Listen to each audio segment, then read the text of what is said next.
আপনি যদি বিকাশ থেকে লোন নিতে চান তাহলে এই ভিডিওটি আপনার জন্য। এই ভিডিওতে দেখাবো কিভাবে সঠিক নিয়মে বিকাশ থেকে লোন নিতে হয়। চলুন কথা না বাড়িয়ে মূল ভিডিও শুরু করা যাক। প্রথমত আপনি বিকাশ অ্যাপসে পিন দিয়ে লগ ইন করে নিন। লগ ইন করার পরে আপনাদের সামনে এই রকম ইন্টারফেস আসবে। এখান থেকে আমরা বিকাশের সবগুলো সার্ভিস দেখতে পাচ্ছি। আমরা যেহেতু লোন নিব, সুতরাং লোন নামে যে অপশানটা দেখতে পাচ্ছি এই অপশানের উপরে ক্লিক করতে হবে। লোন অপশানে ক্লিক করার পরে যদি এই রকম আসে তাহলে কি করবেন, আর যদি এই রকম আসে তাহলে কি করতে হবে, এই দুইটা বিষয় আমি পরে বলে দিচ্ছি। ওকে, লোন অপশানে ক্লিক করার পরে আমরা এখানে কত টাকা লোন পাবো সেই লোনের পরিমাণটা দেখতে পাচ্ছি। আমরা কত টাকা লোন পাবো এই লোনের পরিমাণ নির্ধারণ করে দেবে সিটি ব্যাংক, কারণ এখানে সিটি ব্যাংক লোন দিচ্ছে বিকাশের মাধ্যমে বিকাশের গ্রাহকদের। ওকে, এখানে আমরা 1500 টাকা লোন পাচ্ছি। এই লোনটি নেওয়ার জন্য আমাদের ক্লিক করতে হবে এই অ্যারো অপশানে। অ্যারো অপশানে ক্লিক করার পরে এইরকম ইন্টারফেস দেখতে পাচ্ছি। এখানে আমাদের পূর্বে কোনো লোন আছে কি না সেটা দেখাচ্ছে, সেই সাথে আমাদের লোনের যে পরিমাণ বা লিমিট সেটা আমরা এখানে দেখতে পাচ্ছি। লোনটি নেওয়ার জন্য লোন নিন নামে যে অপশানটা দেখতে পাচ্ছি এই অপশানের উপরে ক্লিক করতে হবে। এখানে আমরা কত টাকা লোন পাবো সেই লোনের পরিমাণটা আবারও দেখতে পাচ্ছি।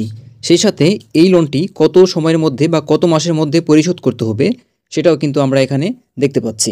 এখানে আমার লোনের লিমিট যেহেতু 1500 টাকা, সুতরাং আমি চাইলে 1500 টাকার বেশি লোন নিতে পারবো না, কিন্তু আমি চাইলে 1500 টাকার কম লোন নিতে পারবো, যেমন 1000 টাকা বা 500 টাকা লোন নিতে পারবো। সেক্ষেত্রে আপনি এখানে কত টাকা লোন নিতে চাচ্ছেন সেই টাকার ফিগার দিয়ে পরের ধাপে যেতে হবে। এখানে আমি 1500 টাকায় লোন নিব, সেক্ষেত্রে এগিয়ে যান এই অপশনের উপরে ক্লিক করে দিচ্ছি। এবার আমরা দেখতে পাচ্ছি এখানে সিটি ব্যাংক আমাদের লোন দিচ্ছে সেটা দেখাচ্ছে, এবং আমাদের এই লোনটি কত তারিখে পরিশোধ করতে হবে সেটা দেখাচ্ছে। আপনি যে মাসের যত তারিখে লোন নেবেন আপনাকে পরবর্তী 3 মাসের সেম তারিখেই লোন পরিশোধ করতে হবে। এর পরের অপশানে আমরা দেখতে পাচ্ছি আমি কত টাকা লোন নিয়েছি সেই লোনের পরিমাণটা এখানে দেখাচ্ছে, এবং আমি যেহেতু এখানে 1500 টাকায় লোন নিয়েছি সেই 1500 টাকাই দেখাচ্ছে। এই 1500 টাকার মধ্যে ব্যাংক প্রসেসিং ফি লাগবে হচ্ছে 8 টাকা 62 পয়সা। এই 1500 টাকার মধ্যে 8 টাকা 62 পয়সা তারা কেটে নিবে। এই 8 টাকা 62 পয়সা কেটে নেওয়ার পরে আমি পাবো 1491 টাকা 38 পয়সা। এখানে আমরা যে 1500 টাকা লোন নিলাম সেটার 3 মাসের মোট ইন্টারেস্টের পরিমাণ হচ্ছে 22 টাকা 5 পয়সা। এই 22 টাকা 5 পয়সা সহ মোট পরিশোধ করতে হবে 1522 টাকা 5 পয়সা। এখানে ইন্টারেস্ট রেট 9.0% পার অ্যানাম। আমি যেহেতু ফেব্রুয়ারির 15 তারিখে লোন নিয়েছিলাম, সেক্ষেত্রে আমার প্রথম কিস্তি হচ্ছে মার্চের 15 তারিখ। এই মার্চের 15 তারিখে আমাকে পরিশোধ করতে হবে 496 টাকা 85 পয়সা।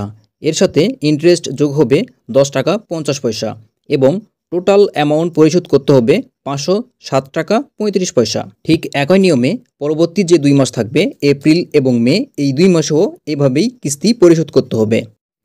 এখন যদি বলেন আমরা যে লোন নিচ্ছি এই লোনটি পরিশোধ করব কিভাবে, এই লোনটি পরিশোধ করার জন্য আপনার বিকাশ অ্যাকাউন্টে টাকা রাখতে হবে। তাহলে সিটি ব্যাংক আপনার যে মাসে যে পরিমাণ কিস্তি থাকবে সেই পরিমাণ টাকাটি কেটে নেবে। আশা করি এই বিষয়গুলো ক্লিয়ার করতে পেরেছি। এবার আমরা এগিয়ে যান নামে যে অপশানটি দেখতে পাচ্ছি এই অপশানের উপরে ক্লিক করতে হবে। এবার এখানে আমরা কিছু শর্তাবলী দেখতে পাচ্ছি, যেখানে এই লোনটি অটোমেটিক পরিশোধ করা যাবে সেই বিষয়ে বলেছে, এবং আমরা চাইলে লোন পরিশোধের তারিখের আগেও আমরা লোন পরিশোধ করতে পারবো। আমরা যদি লোন নিয়ে পরিশোধ করতে দেরি করি তাহলে কিন্তু তারা আমাদের জরিমানা করবে, এবং কোনো কারণে আপনি যদি বিকাশ অ্যাকাউন্ট বন্ধ করতে চান তাহলে আপনাকে অবশ্যই সিটি ব্যাংকের লোনটি পরিশোধ করতে হবে।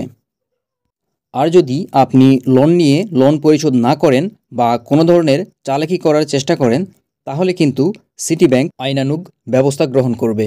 সেক্ষেত্রে আপনি যদি কোনো প্রয়োজনে লোন নেন তাহলে প্রয়োজন সেরে আবার ওই নির্দিষ্ট তারিখে আপনাকে লোন পরিশোধ করতে হবে বা করা উচিত।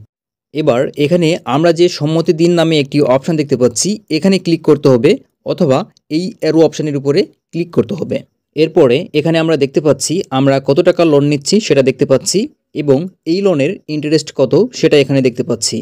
এছাড়াও এই 1500 টাকা লোনের যে মোট পরিশোধযোগ্য পরিমাণ কত টাকা সেটা আমরা এখানে দেখতে পাচ্ছি, এবং এই লোনটি নিতে ব্যাংক প্রসেসিং ফি কত টাকা সেটা এখানে দেখতে পাচ্ছি, এবং ব্যাংক প্রসেসিং ফি নেওয়ার পরে আমরা যে টাকাটি পাবো সেই পরিমাণটা কিন্তু এখানে দেখতে পাচ্ছি। ওকে, সব কিছু ঠিক থাকলে এখানে বিকাশের যে পিনটি রয়েছে সেই পিনটি দিতে হবে। পিনটি দেওয়ার পরে পিন কনফার্ম করুন নামে যে অপশানটা দেখতে পাচ্ছি এই অপশানের উপরে ক্লিক করতে হবে। এবার আমরা যে ইনফরমেশনগুলো পূর্বে দেখেছিলাম সেই ইনফরমেশনগুলো আবারও এখানে শো করেছে। এবার আপনি যদি নিচের দিকে লক্ষ্য করেন তাহলেই দেখতে পাচ্ছেন লোন করতে ট্যাপ করে ধরে রাখুন নামে একটি অপশান দেখতে পাচ্ছেন।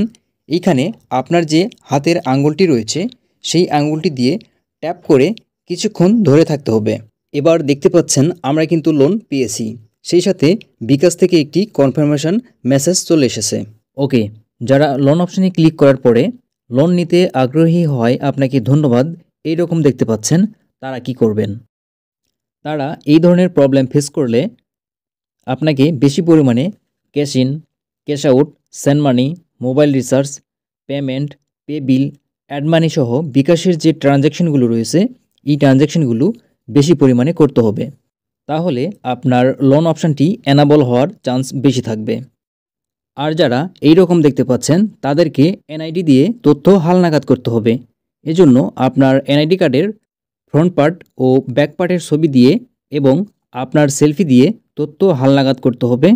তারপরেই লোনের অপশানটি চালু হয়ে যাবে। ভিডিওটি এখানেই শেষ করছি। ভিডিও সম্পর্কে কোনো প্রশ্ন থাকলে কমেন্ট করুন, আর ভিডিওটি ভালো লাগলে লাইক করে সাবস্ক্রাইব করুন। ধন্যবাদ।